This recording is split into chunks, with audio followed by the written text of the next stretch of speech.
how do you like the Eagles coming back and potentially repeating? I really love the Eagles, and this is why I love the Eagles, is because offensively they have almost zero turnover. Right. You know, they lost Mekhi Becton. He went to the Chargers. But other than that, you have the same guys in there, the same identity, all of that. The biggest question for the Eagles to me is with all the departures defensively. Now, you lost some key guys as far as figures in the locker room with Brandon Graham retiring and Darius Slay going to the Steelers. Like those two guys, like there's a dynamic of play on the field, but then impact in the locker room. Those two guys are locker room guys. They're the guys that, as a coach, if you're Nick Sirianni, you can say, do it like Brandon Graham. Well, now you don't have a Brandon Graham in there to point to. So can Jaylen and Jaylen Carter them step up and be that for the Eagles? Because you look at that Eagles, talent-wise, probably the most talented defense in the NFL right now, top to bottom. And so I look at the Eagles coming out of the East as being that contender to go against somebody like the Rams, and now it's going to be a tale of the two.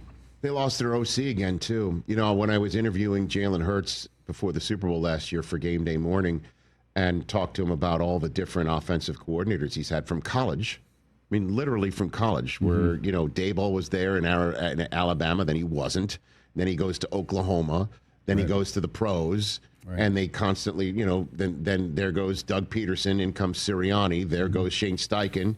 Right now, here goes Kellen Moore, and I'm like, all the different guys. He said, "Tell me about it," knowing that he was going to lose Kellen Moore, pretty much. Yeah. And so, how will that affect things is a big question mark, and that's the biggest question mark involving the Lions. Right? Is that they lost both coordinators, and the last time the Eagles did that, they didn't make the Super Bowl after making it. Yeah, so. No, it's going to be something. I think defensively for the Lions, it isn't going to be that big of a transition because Coach Shepard, who was that linebacker coach over there for the past 4 years.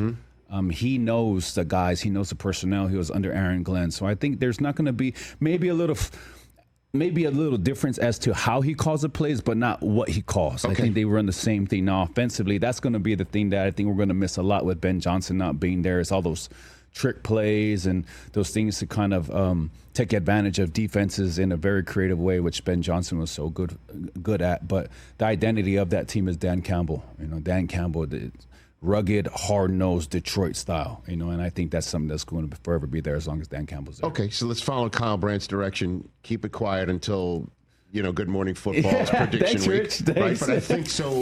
Rams Broncos. Did I hear that? I like that. Did I like that? Those are guys that I had. You're circling around them? Yeah, like vultures, just circling them. You're circling around it. Yeah. Okay. Hey man, I'm high on the Rams too. Very. Yeah. We shall see. And if you want to just really extrapolate it out, I mean, you think the Rams want to win the Super Bowl in the home of the Niners? I don't know. You know, and just basically put their mark, you know, like that hydrant, lift a leg on that hydrant, you know what I mean? Forevermore. You know what I mean? Like that's the sort of stuff. You know, Michael Irvin, who's our guest in hour 2, was on Game Day Morning. You know, we were all together in Tampa, and everybody was choosing the Chiefs. That was in that COVID Super Bowl, and everyone's choosing the Chiefs. The Chiefs are going to, because, you know, and then Michael's like, "Nuh-uh, I'm taking the Bucks." Yeah. And we're like, "Why?" And he basically gave, you know, the football reason, but then also said, there is no way the Bucks will allow another team to come into their house and win a Super Bowl. Yeah. They'll never be able to walk on this field again without thinking about it, and they will not do it. And guess what? I mean, they didn't. The LA Rams did that when they played the Bengals. Right? Well, that came really close. It came close, but they needed Aaron Donald. Aaron Donald wasn't going to let you. You're right. Exactly. Right, but you know, at least they had him. Catch the Rich Eisen Show live weekdays from 12 to 3 p.m. Eastern on Roku Sports Channel in the U.S.